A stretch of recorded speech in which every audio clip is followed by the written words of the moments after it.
the divine organizing intelligence, the God of which you are a piece, a spark, a fragment, had a knowing about everything and how it ought to be. And there was nothing for you to worry about, there was nothing for you to do. In the recovery movement, we call this letting go and letting God, don't we?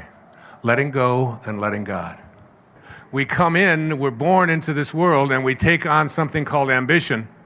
And ambition is the time in our adult life, or our child's life, when we develop this, what Muktananda called the false self. And most of us live our lives on the basis of this false self. And this false self is really an idea. It's an idea that's called the ego.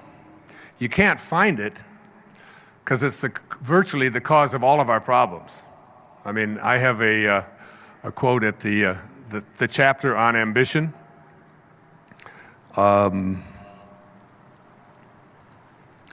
Ramana Maharshi. He said, all unhappiness is due to the ego. With it comes all your troubles. If you would deny the ego and scorch it by ignoring it, you would be free. You would be free.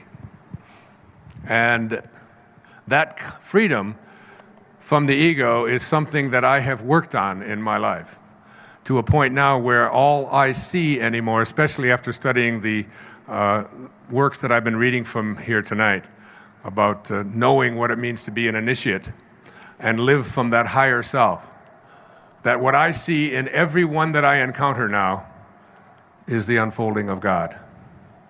I don't see separation. I see a kind of thing that unifies us in such a spectacular way, and it's like, it's one of the hardest things for us to get. Ego, E-G-O, edging God out. E-G-O. So we're born.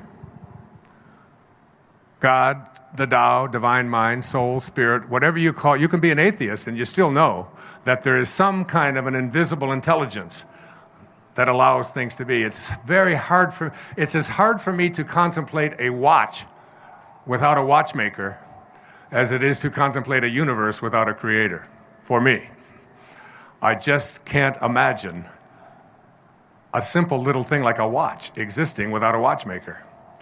And imagine the complexity of a universe which has trillions and trillions of pieces to it, without some kind of a creative force in the universe, whatever you want to call it.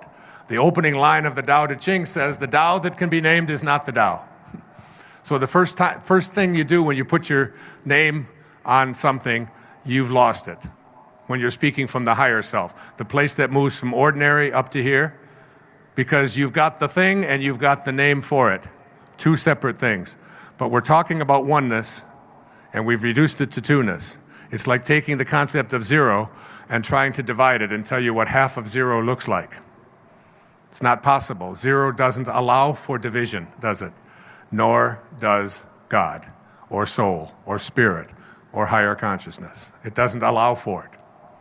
So you were born, and your parents looked at you and said, great work, God, this is terrific. We'll take over from here. And in the process of taking over, what was created in you, which was created in them, was this false self. It isn't too great a stretch for me to say that if everything that we needed for the physical journey was handled for us in the moment of our spark of moving from non-being to being, if everything that we needed in that tiny little infinitesimally small spark of life, you could put 1 billion of them on the head of a pin, that's how small it was, that everything you needed, there was a future pull in there, and everything you needed for this physical journey was handled there for you. And look around you, it was. Your height, your weight, your eye color, virtually everything about you as a physical being was handled for you. There was nothing for you to do. It's not that great a stretch for me to say that if everything that you needed for the physical journey was handled, that everything you needed for the rest of the journey was handled in there as well. If you just keep your hands off of it, if you just let it be, the Beatles had it right. Let it be. Let it be. Let it be. Let it be. there will come an answer. Let it be. When I find myself in times of trouble, Mother Mary says to me, whisper words of wisdom, let it be, let it be, let it be. Just let it be. Just let it be. But we don't. Non-interference, letting go, letting God, allowing.